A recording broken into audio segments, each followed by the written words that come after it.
This week's episode is in partnership with Intact Insurance, here for you and for everything you care about.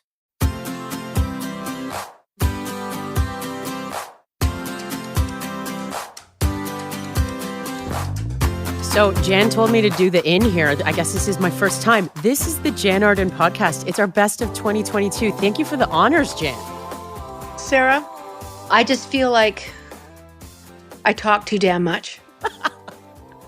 I've enjoyed it.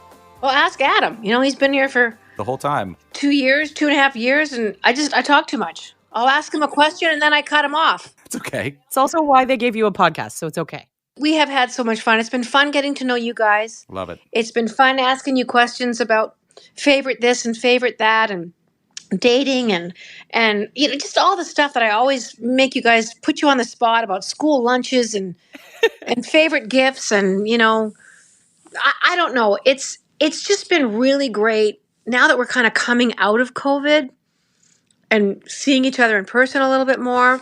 But I don't know about you guys, but I have been so inspired by the opportunities to talk with people that I have admired for so long. Like Bryan Adams, perhaps? Yeah, and you know, Bryan is a household name. He's the backdrop to all our lives.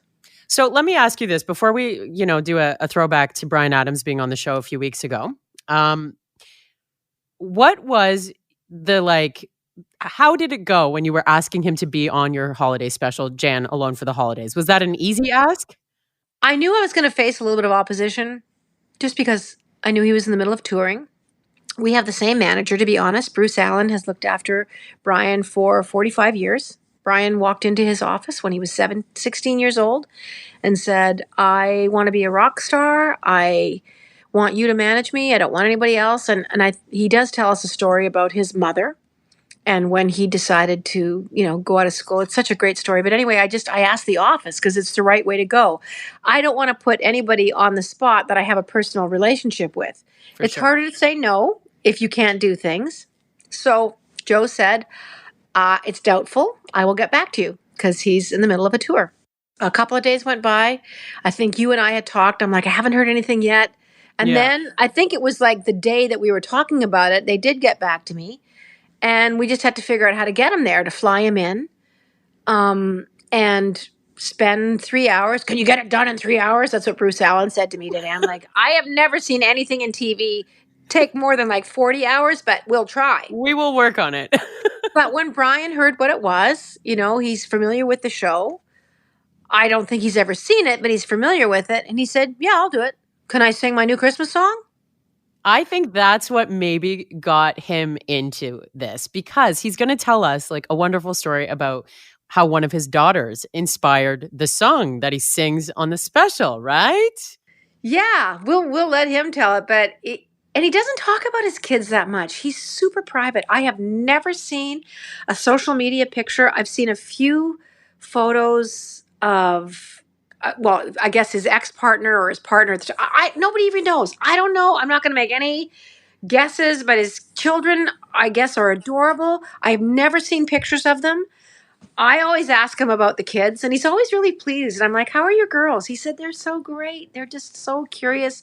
One's so into Christmas, she just can't help herself. And then the story proceeds to unfold. But it was a real treat having him on the show. And he was pretty damn great to everybody. He left that building and everyone felt like they were floating on air. Now, talk about work ethic too. This guy joined us for the podcast backstage moments before going on stage in Austria. Like, come on. Yeah, he was just sitting there. It was funny, guys, because do you remember him pointing the camera at the ceiling? Yes. Oh, yeah. Because he was getting in his zone. He didn't want to be, he was probably multitasking and doing stuff. And then like at the 14-minute mark, I'm going, oh God, thank you so much for your time. He goes, no, I can keep going. I know. Keep talking. Yeah. What else? And I just, because Joe at the office, her name is Joe Faluna, she said, be mindful of the time. He can give you 20 minutes because he's going on stage.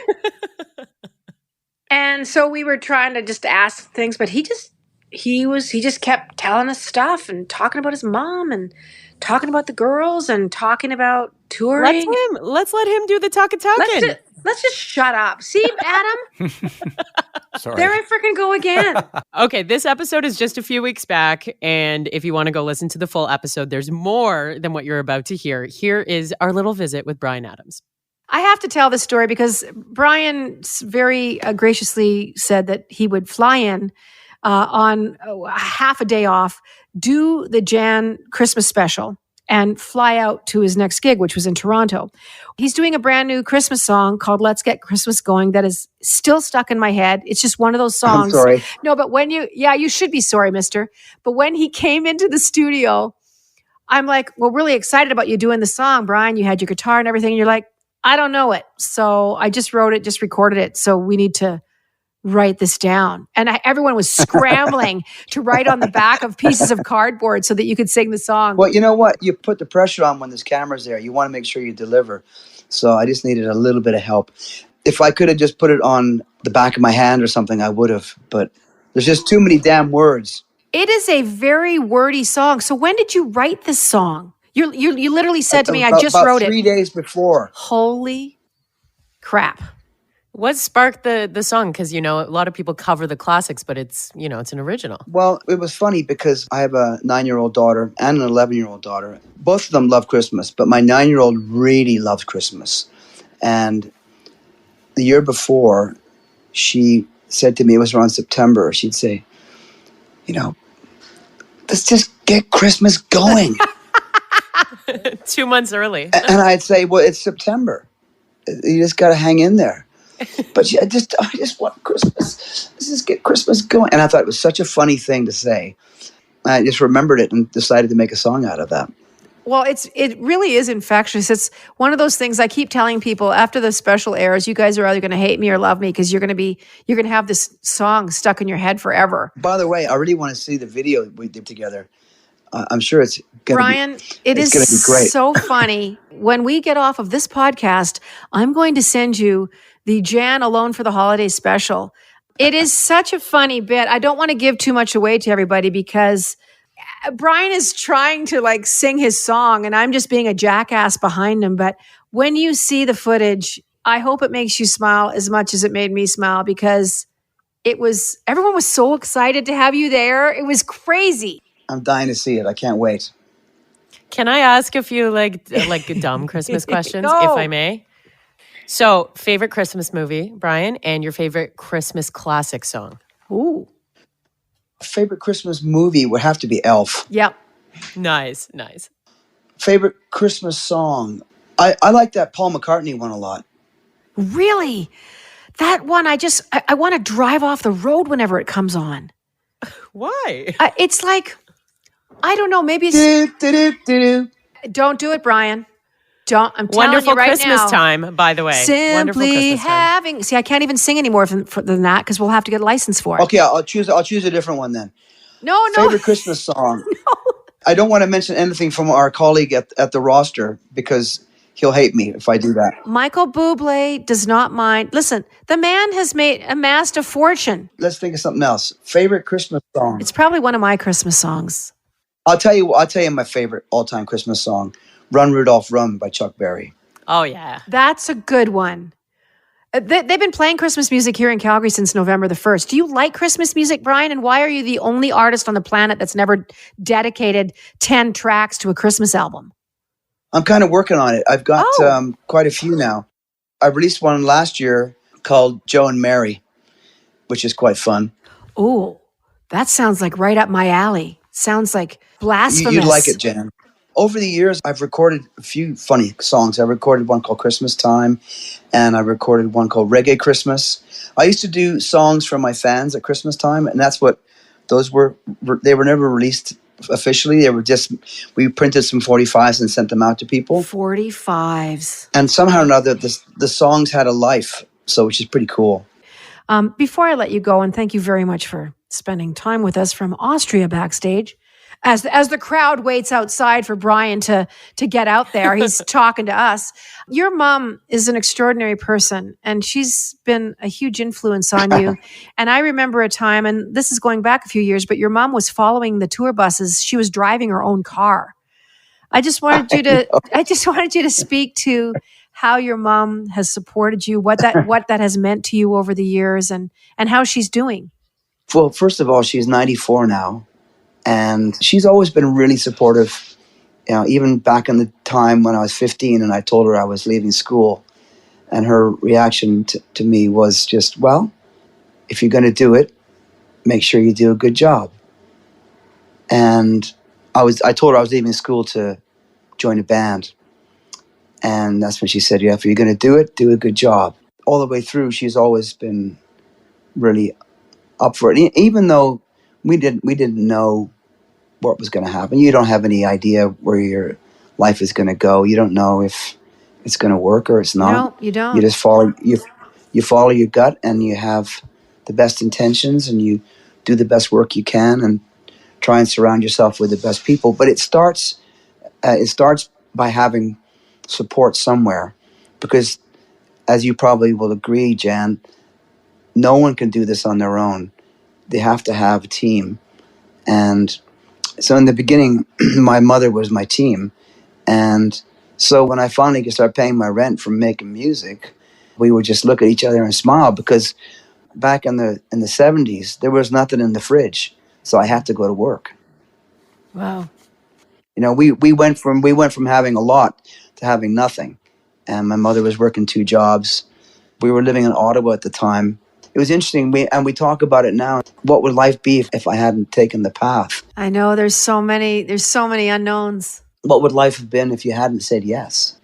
And she told me a story recently, which I didn't know, which was that she went to the principal of my high school and said, listen, I'm letting my son go and follow his dream to make music, and I'm taking him out of school.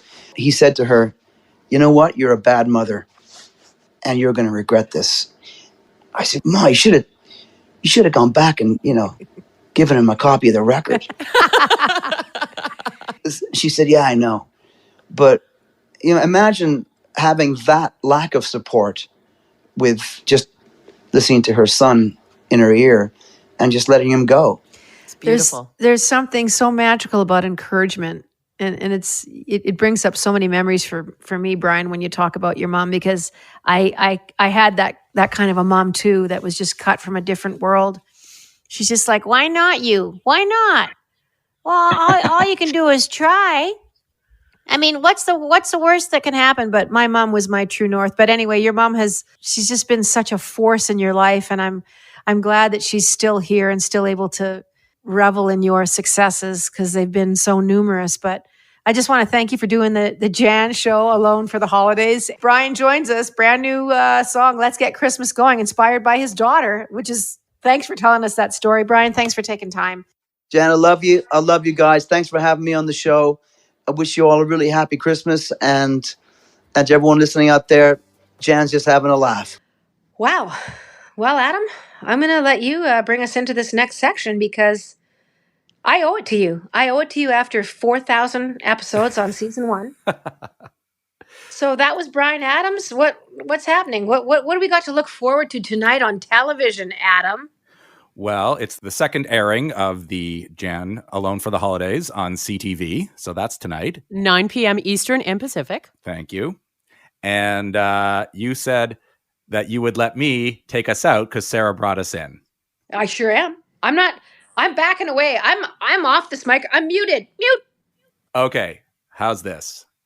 You're listening to the Jann Arden podcast. I'm here with Jann Arden, Sarah Burke, and we'll be back with George Stroumboulopoulos right after this. Unmute for a round of applause. That was great. Woo, woo, woo.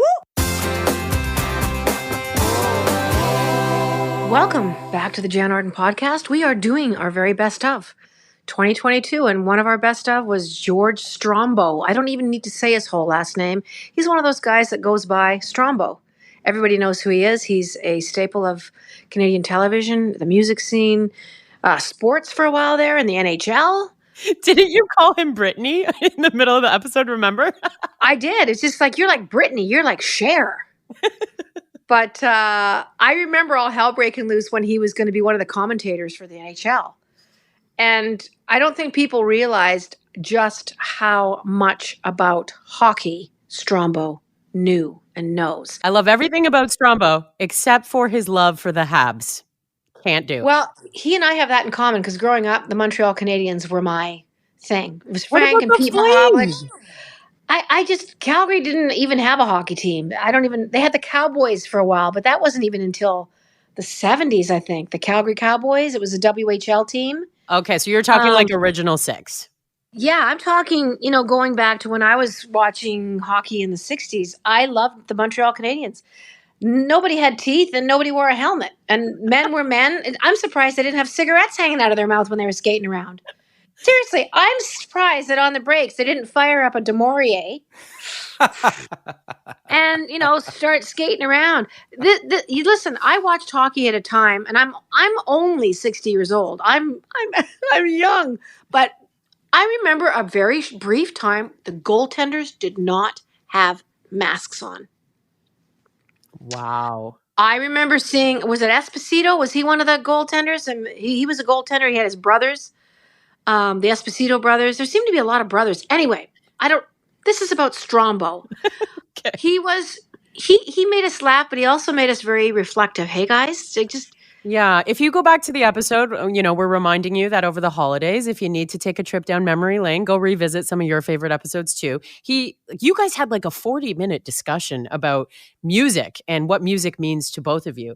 But he also opened our eyes to a lot of other things. we're going to hear one of those clips now. He does a lot for the world. Let's just put it that way. I'm gonna hand it over to Strombo.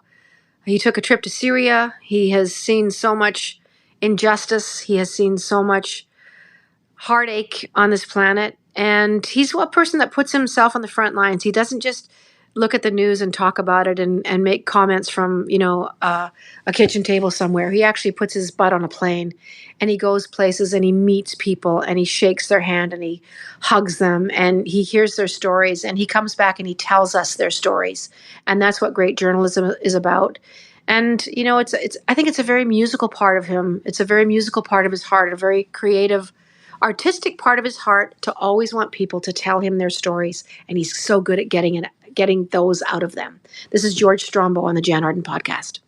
The World Food Program in Syria. We've all seen, most of us have seen clips of you in Syria, which has been in civil war for 7.5 years.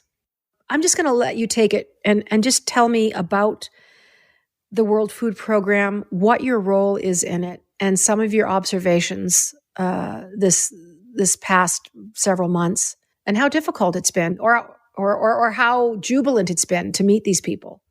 I'm a huge believer that in any country in the world, Canada as well as the United States, anywhere in the world, the number one issue facing everybody, climate change, of course, is it, but it's connected, is poverty and hunger. Poverty and hunger. And you can build a foundation to fix a lot of the challenges in the world if you address hunger and poverty. Gender, sexuality, political, environmental, it's all connected to this. I believe this thing. So when the World Food Program first approached me to be a part of their journey, which is, I think, maybe 12 years ago, and all they asked me to do was raise awareness and raise some money. I don't think they knew what they were going to get by bringing me on board, because I am hyper passionate about the full journey. So whenever and Julie Marshall, who is the one who, the WFP person in Canada, brought me on board. I love working with Julie, and she had said to me, like, where do you want to go? What do you want to do? And I think she realized very quickly that I don't have a lot of fear. So I'll always say, let's just go to the place where we can be. Yeah. Where can we go that I can be of most help? Where is the area of most need? And where are people not going? Right? Where are they not going? Because that's the kind of thing that I want to do. So I don't have an adrenaline. There's nothing like that. It's just, where can I be of most need? But what I was not prepared for, Jan, was when I got to the old city of Damascus, I was not prepared for how connected to it I was going to feel. My father and my grandparents are from Egypt. They're born in Egypt. So that part of the world, and they're Greeks across the Mediterranean. So that part of the world is my heritage. And I had not been to Syria. I had not been to that part of the world. And I was not prepared to feel so at home. And Damascus felt like home to me. Is it pretty much in ruins? Like, the old city of Damascus is not so bad. Aleppo, half of Aleppo is flattened. Like, half of Aleppo and the old city of Aleppo has a souk, a market that's goes back to the Middle Ages, thousands of years old, absolutely flattened. So it is heartbreaking. It is devastated. It is, I don't know how you bounce back from this, and then you have to remind yourself that Aleppo and Syria in general has been built and destroyed and rebuilt for millennia, so in a way. So like there are countless battles there. You're talking about the cradle of civilization. This is the oldest continuous inhabited place in the world. And so you just believe that it'll be okay, but it's devastating. Like it is devastating. And the Syrian people are a whole other class of people. I've been all over the world. And everybody would tell you, I'm sure you felt this, no matter where you go, everybody says, oh, you're going to love the people are the best. And that's true, generally. But everybody kept saying, no, it's different in Syria. And when I got to Syria, I thought, wow, they're right.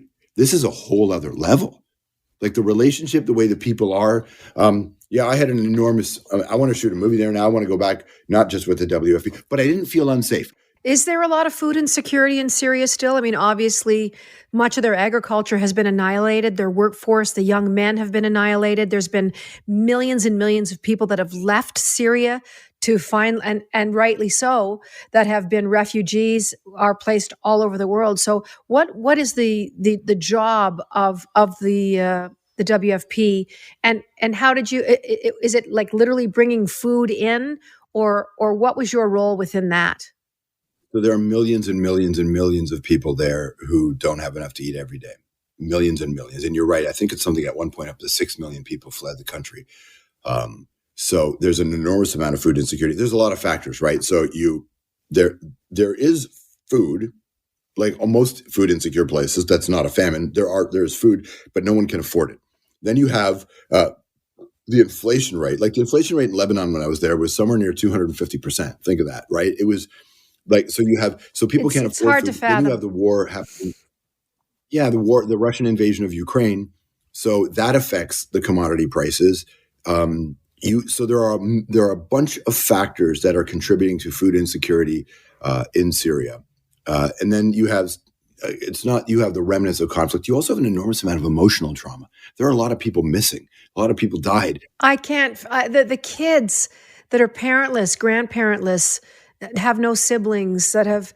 It really is hard to the depth of, like you said, emotional trauma. It's not even having an arm blown off when that's the least of your problems. Think about that.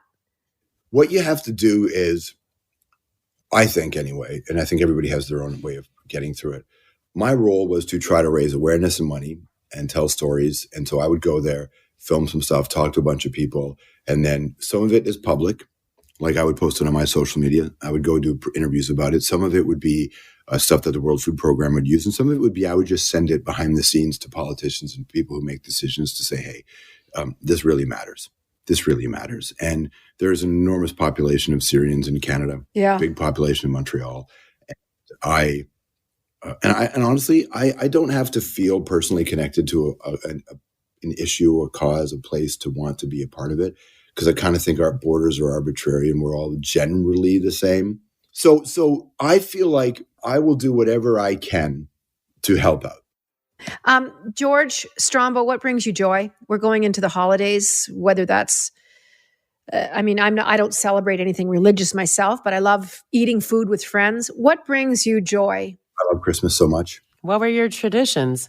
Christmas Eve with my family is probably the most important part of my life. Like to see my mom on Christmas Eve is like, and of all the things I've been lucky enough to be a part of, the one thing that will never, ever, ever, ever change is I will never not spend Christmas Eve with my mother. Like that is Christmas Day in our family is whatever, but Christmas Eve, my grandmother's gone, and sitting at my grandmother's house with my family on Christmas Eve, I have never felt, better than when I get to do that. So the only year I didn't see my mom for Christmas was that first COVID year. And I spent it by myself in this house in LA. And I cannot wait to see that. What brings me joy is making my mother laugh, because we don't have a lot in common politically, spiritually, or any of that stuff. We do not have anything in common in that respect. But making my mother laugh makes me really happy. It's magical. Laughter is pretty, it's pretty really damn magical, and it transcends everything, much like music does. You can have absolutely no political affiliations, but you can love the same song. and you can both love oranges, and you can both love, a television show. And that's pretty cool at the holidays. Now, will you come home is your mom in the States or is she in Canada? My mom's in Toronto. My mom has never visited me here in LA, but I'll be back in Toronto. My mom's a gangster, right, Jen? Like, my mom doesn't mess with, like, my mom, I can't get a hold of my mom. First of all, she doesn't have a cell phone. She doesn't have a computer. She doesn't have email. My mom does not want to be tracked, has no interest in being found. My mom is so hard. I have to call my mom twice, let the phone ring a certain amount of times as a code, then hang up, then call back a minute later so she knows it's me calling. My mom is She's a super badass. thug. And oh, dude, my mom's job is she was a nurse's assistant at some point. She quit that job because I remember this is late 80s. She came home to me one day. I was still in high school. And she said, doctors here are over prescribing medication to the patients. And I know we need this job, but on principle, I can't be a part of this. They're killing people. This is my mom's view at the time. So my mom left that job. What she became ultimately, I think for the last maybe 25 years, if a refugee comes to Toronto, they get my mom's number somehow, they leave her a message, she'll call them back, and then she finds them. So I'll come home and my bed is missing because she'll take it and she'll give it to a family who needs it. So, and now families give my mom furniture and things, and she then is a broker. She gives it to people who have nothing. And my mom's full-time job is to be a guerrilla missionary. I love it. For people who come to Toronto the very first time. So my mom is so I can barely see her. A lot of times I'll get back to Toronto and she's like, I'm too busy. Which Toronto West End neighborhood, by the way? So we grew up in Jane and Wilson, Rexdale, and then Malton by the airport. Now my mom lives in Vaughan, and I think the older she gets, the more she wants to move to. My mom wants to buy a church and move where my mom feels like I think the technological advancements in the world have left her behind. So she doesn't feel like she's of this. And I think a lot of people can relate to that. So my mom just turned 70. She's still young and fiery. I cannot believe what she pulled off in her life. You know what I mean? Like, I cannot believe the life she carved out for herself and for us. The life she's still going to carve out. 70's the new 30. Whew, that was our little piece of our conversation with Strombo. Like Sarah was saying, if you want to go back and hear these entire episodes, you can check it out on iHeart. You can go on wherever you get your favorite podcasts. And wow, this story about his mom. That is why he is the way he is, just like you are the way you are from your mom. Yeah, I don't think we realize just what he went through as a young guy. No, he doesn't. And his mom being on her own. But the opportunities and the support that she gave him, he seems like such an old soul to me. Honestly, he just is. He's just 50, and he did talk about in the episode of being 50 and kind of what that means to him. But he's one of those guys that's going to really go into this next part of his life, I think, with so much grace. We need men like him in the world. We do. Adam, you know that. Good men. We need good men like him in the world. We do.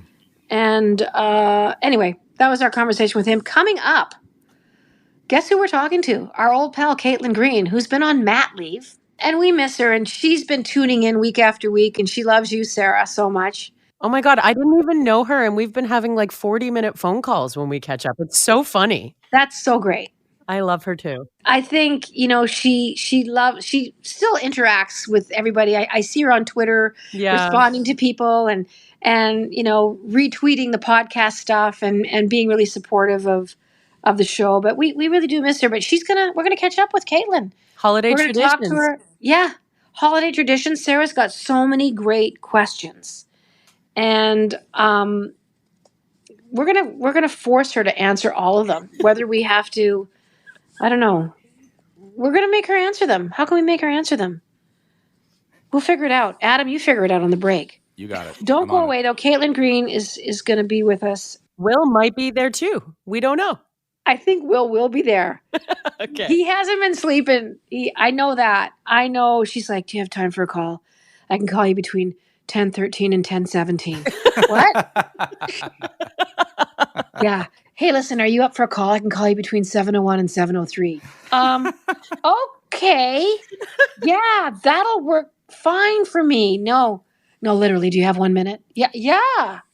So, but anyway, it's getting better. He's getting fatter and she's learning a lot. And it's a beautiful love story. Everyone knows what Caitlin and her husband endured with the loss of their son, Sam, a couple of years back now. And it was just shocking and gut wrenching. But boy, did we find out what a common story and what a thread of heartache it was through thousands, tens of thousands of families in Canada and all over the world of women that lose babies after full term, whether it's crib deaths. There's a litany of things that can happen. It's still precarious business having children. And we think that those times kind of left us at the Middle Ages. And every mom will tell you that that is not the case. Even getting pregnant is difficult. And Adam can attest to that long story. So Caitlin's going to fill us in on all that stuff. But I would be remiss if I didn't kind of give you a little backstory on just how special and, what a miracle baby he is for Caitlin and Kyle. And yeah, we're going to talk to her about holidays, how they split it up. He's got his family. She's got her family. Her parents are divorced. So we got two families going on there. We got grandparents coming out of the yin yang. We got stuff going on. So Caitlin's coming up. Don't go away. You're listening to the Jann Arden podcast with Sarah Burke, Adam Karsh. Don't go away.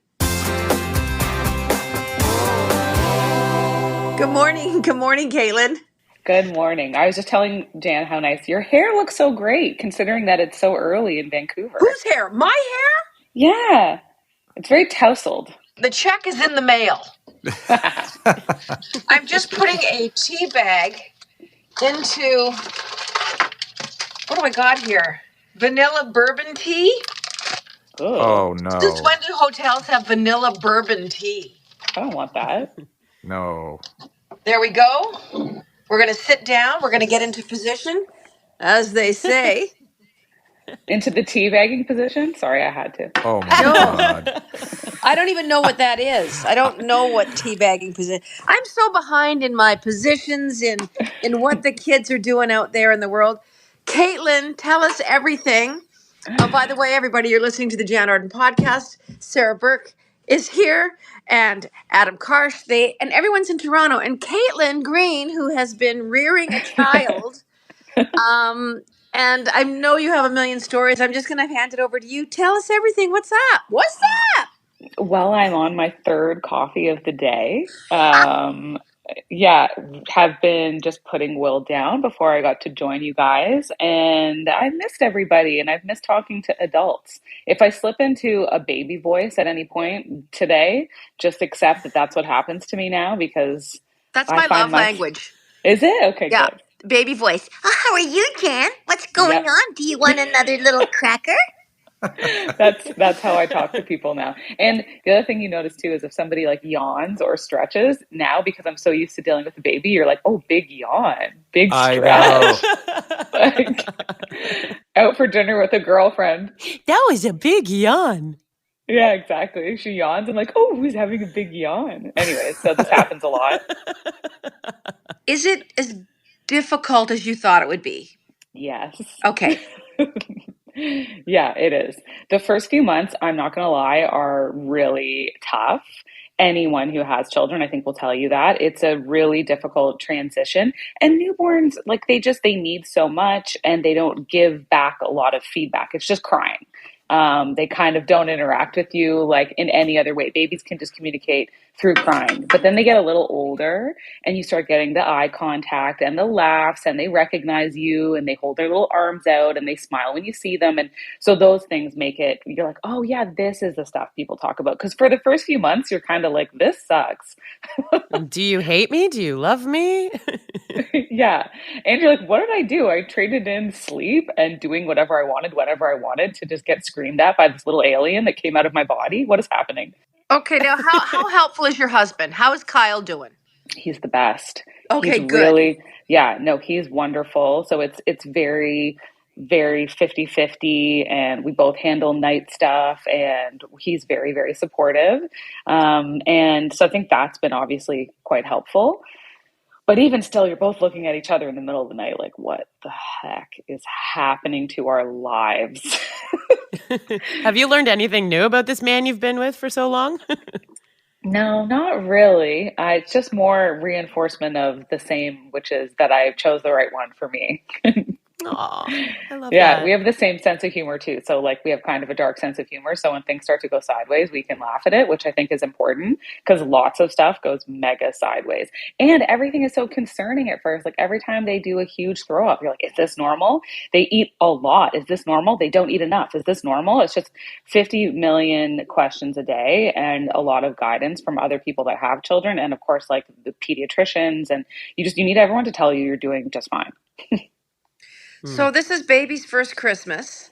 Yes. And how is that going to be? Like, do you and Kyle run around and visit all the in-laws and the outlaws and the grandparents and you guys have so many people going on because your parents both have different partners, Yeah. and then there's Kyle's side of the family. So what are the holidays looking like for you guys and traveling with your little bundle of fat? Because I've seen him, he's a chub wubber.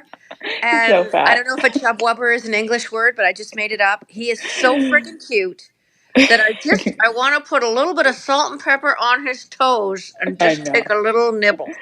Yeah. See what happens, Jan? You do the baby voice even when you talk about a baby. You can't help it. I think if you don't have a baby voice somewhere inside of you, I don't know, there's something wrong. But Yeah. so yeah, it's his first trip on a plane this Christmas. So we're going to go to Prince Mm. Edward Island. My dad is actually from Prince Edward Island, so I have family there. And my brother-in-law and his wife and their 3 children just moved there from Bermuda. So there's a whole big gathering at their place. They've just built this really great new spot on the ocean. We'll see some of my extended family. We'll see Kyle's mom and dad, his brother. And we are bringing with us not only an infant on the plane, but Kyle's 92-year-old grandmother. What is worse? You tell me what is more challenging. I would rather take a baby than a 92-year-old grandmother. So she because like Air Canada is very good about stuff like that. So we have a gate service where we basically check in with her and then they take her right to the gate because we're going to be dealing with Will. But I just think about what other people are going to be looking at us like when we show up to board the plane. Like, who are these 2 people who are carting an infant and a 92-year-old woman onto the flight? Thankfully, it's I'd only like a 2 hours. sitcom. Yeah, it is. It's The ridiculous. Greens. It's yeah, it's objectively ridiculous, but you only get so many Christmases with 92-year-olds. So we were like, you know what? We're just going to really throw caution to the wind here and make it happen. Well, I think the nice thing about visiting family, it's going to be past the baby. That's going to be the game of the day. Oh, yeah. It's Yeah. literally like there's going to be outstretched hands and people are just going to want to take over from you. And I hope that you can lean into that and hmm let people just plunk him around, and that the first sign of crying that you don't race over there and say, no, I'll hang on to him for a while. Yeah, it's good.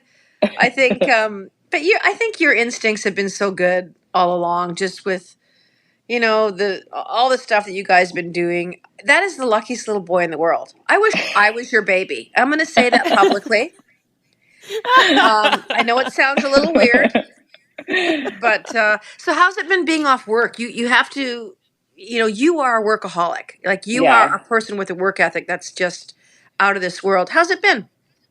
Hard at first, I would Okay. say. Again, now getting more into the swing of like being off a bit, but it's difficult because obviously talk for a living. So talking on the morning show, talking to you and going to like media events and doing stuff. And then everything changes really overnight. And so you miss talking about things. Like I just recently was watching White Lotus, the HBO series, loving it, addicted to it. And I just thought to myself, I miss talking about this. Like I miss like when something big happens on the internet or in the world, like all the crazy stuff happening with Elon Musk on Twitter. Like you just don't have anywhere to talk The about outlet. it.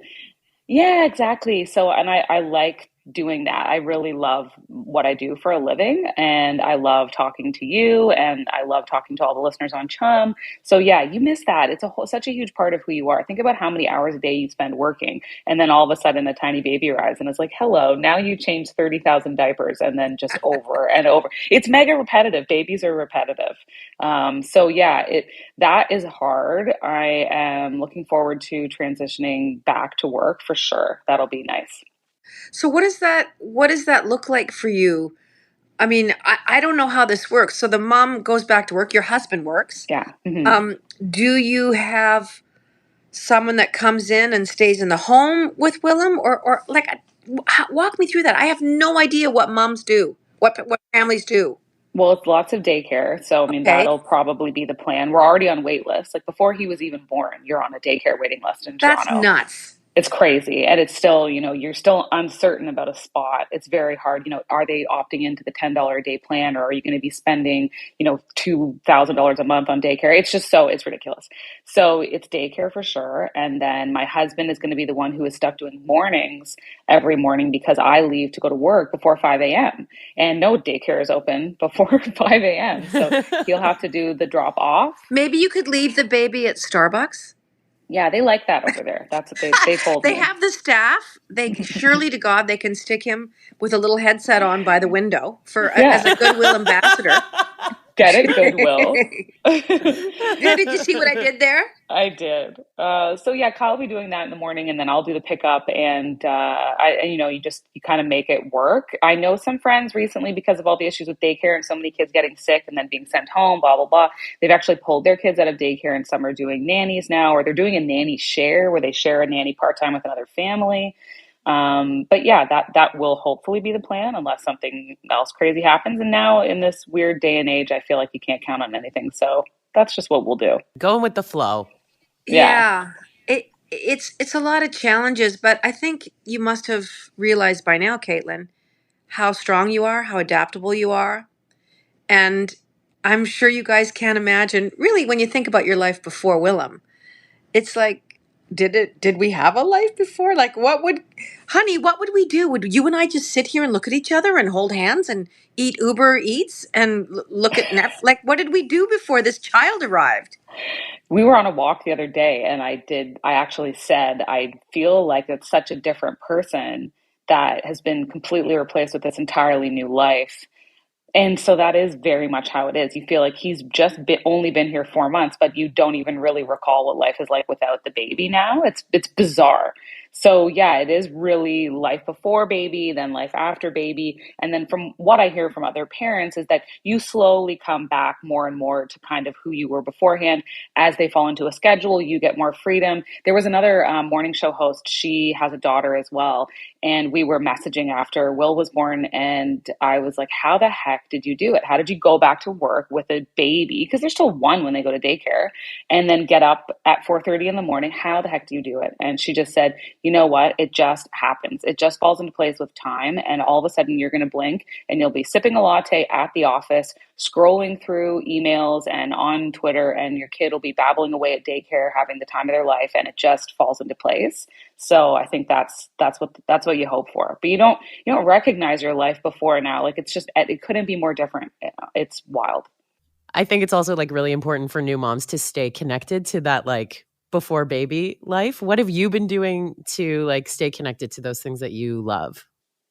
Definitely carving out time alone, I think, going out for a couple of dinners. I'm a nail addict, so I insist on going to get my nails done. And my husband's good, encourages me to try to go to the gym. And my dad and his partner are wonderful. Even though they live in London, Ontario, they'll drive in and help us with childcare. So that's great. We went to a holiday party, and I think it's just planning stuff in advance. If now we can't really go out on a whim and meet friends last minute, but we'll say, hey, let's plan something 2 weeks ahead and just remind yourself, oh yeah, I'm still in there. I'm still going to come back to kind of who I was. I'm not just, a diaper genie as a human being. Whenever I had friends call me to babysit their kids, and I'm not talking about 6 months, no one in their right mind would leave me in a room with a baby. But my friends had, 4, 5-year-olds. My friend Patty did. If I got the phone call on a Friday night, if I could come and watch the kids, I knew they had exhausted every single person in their phone book and their Rolodex. And I'd be like, sure. And I would throw those kids into bed like at 1:45 after playing Mario Brothers. And I'd be like, you pretend that you're going to be asleep or I will never be allowed to come here. Patty said her kids talk about it to this day, that I was like the greatest babysitter they ever had. So consider that in 3 or 4 years. If I'm in Okay. Toronto, I would be willing to come and play Mario Brothers with your child. I was going to say, so if you get the text from me, then you know it's dire straits because I'm pulling in the last resort Jann option. Yeah. Listen, we're talking to Caitlin Green, our beloved co-host of the Jann Arden podcast. We are going to be back. Sarah has a whole bunch of really great holiday questions prepared for you that I am dying to know what your answers are. Don't go away. You're listening to the Jann Arden podcast. Caitlin Green is here. We'll be right back. Ho, ho, ho. Welcome back to the Jann Arden Christmas Eve podcast. Sarah Burke, Adam Karsh, and our wonderful co-host has returned from Babyland. Caitlin Green is here. And, I do want to talk to you. I'm going to launch right away into, and you brought me this story, Caitlin, as you always do, about Drake, is it the 24 engagement rings that he... 42. No. Yes. Okay, take it away. Because it kind of tis the season for engagements as well. A lot of people actually get engaged around Christmas. So I have to wonder how many of these rings Drake considered buying around the holidays. But he went public with this necklace that is huge, and it is made up of 42 diamonds that he says represents each time he wanted to propose to a woman, but he didn't. But he's only 36 years old, so how do you have 42 women who you considered proposing to? That's one every 2 weeks from the time you're 24. It's like 2.3 women per year since he was 18. So how would you feel as a woman? The specialness is erased. If Drake's getting down on one knee to propose to you, but he didn't make the proposals, right? Yeah, he didn't. I mean, that's what I don't think. It's supposed to be symbolic, but I'm like, I don't think this is healthy. Like, we all have that friend that jumps in, but the filter that you need where it's like, maybe I shouldn't share this to social media. That's where I feel like this is missing right now. Yeah. And like you said, Jann, this is someone who you would think at some point wants to maybe get married. Clearly, if they're considering proposing 42 times. So I'm thinking to myself, the person who you finally do propose to, what is she going to think? Like, am I number 57? Like, what is happening? It's a very strange thing. I feel like I still have a chance. Yeah, you do. You do still have a chance. Totally he could propose to you this Christmas. Yeah, I think I fit the bill. I'm only, 25 years older than him? How old is Droke? He's 37, you said? 36. Did you just call him Droke? Yeah. Did I call him Droke? I didn't mean to call him Droke. But you know what? It's kind of cool. I like it. I'm sorry. Droke. You totally said Droke. Did I say Droke? Yes. You did. It's amazing. He sounds like a Russian villain. Well, it's early here. I'm in Vancouver, and it literally is 4 a.m. You guys are like up. What is it, noon in Toronto? Yes. Yeah. Sarah, ask Caitlin. I want to hear about Caitlin's holiday things. You have these great questions, and I want to know what they are. They're coming to both of you. Okay, so first, I want to know the best and worst holiday gift that you've ever received. I say holiday because mine have been Hanukkah gifts. And I'll start. When I received an electric toothbrush for Hanukkah one time, and I was like, in my preteens, I was kind of disappointed, Mom. That's my worst. That's not a Hanukkah gift. Thank you. Yeah, that's like, you don't want that. I mean, I would want that now, but you don't want that when you're young. No. Now I'd be like, yeah. Yeah, exactly. I love my electric toothbrush now, but I think the worst one would have been when my parents gave me gerbils. What the effing F? No, I wanted a puppy. And I got gerbils. They weren't even hamsters, which are like cozy and you can hold them. Gerbils are like little mice rat combos that bite you, and they thought they got 2 girl gerbils and they got a boy and a girl gerbil. Oh, no. And they proceeded to have like 10 million babies. And it was one time we went on vacation and they chewed their way out of their cage, and all the babies were in the venting system of our house. Like, I'm not joking. It became a catastrophe. So I think we all regretted them buying me gerbils in the end. It was definitely the worst Christmas present ever. That is a very sad Christmas tale. It was terrible. It was terrible. Everything that could go wrong. Yeah. Honestly. What about you, Jann? Worst one. I don't know if I was even. I can't think of a worst gift that I got. I mean, or weird. I got luggage. Mom gave me luggage once, and I'm like, "Is this a hint?" And then I got pots and pans, and I was still living at home. I think that was a hint too. Here, I got you some pots and pans for when you get your house. Just like shoe. But any kind of lots of weird Avon stuff. Lots of weird Avon things that were in the shape of like a man's pipe that had lip gloss in it. I mean, I'm just making that up right now. But Avon had a lot of weird ass shaped stuff. Yeah. But my mom did pretty good for the most part. Yeah, I feel really fortunate. What's our next question? Best gift that you've ever received. Caitlin? Definitely remember getting the Fisher-Price kitchen as a kid. Oh, It was the big kitchen. It had the little table that folded out onto one arm, the microwave, and it even came with a skillet that made a sizzling sound like it was cooking bacon. My girls have that one. Like they stand in front of, I mean, they don't use it so much now, but they totally, and you put the frying pan. At 11. And no. It's just iPads now. Yeah. Yeah, so that was good. And then of course, anytime you got a Nintendo, that was the best. So a Super Nintendo and the Nintendo 64, opening those on Christmas Day, that's what I was doing for the whole day. I was playing Donkey Kong, I was playing Mario Kart, that was it. So I think, Fisher-Price kitchen and Nintendos. I'm a Super Mario 3 girl. Yeah. Super Mario 3, that was me. Yeah. Mm-hmm. Okay. Never done video games really in my life. Yeah. Briefly played 007 on the tour bus, like in the 90s.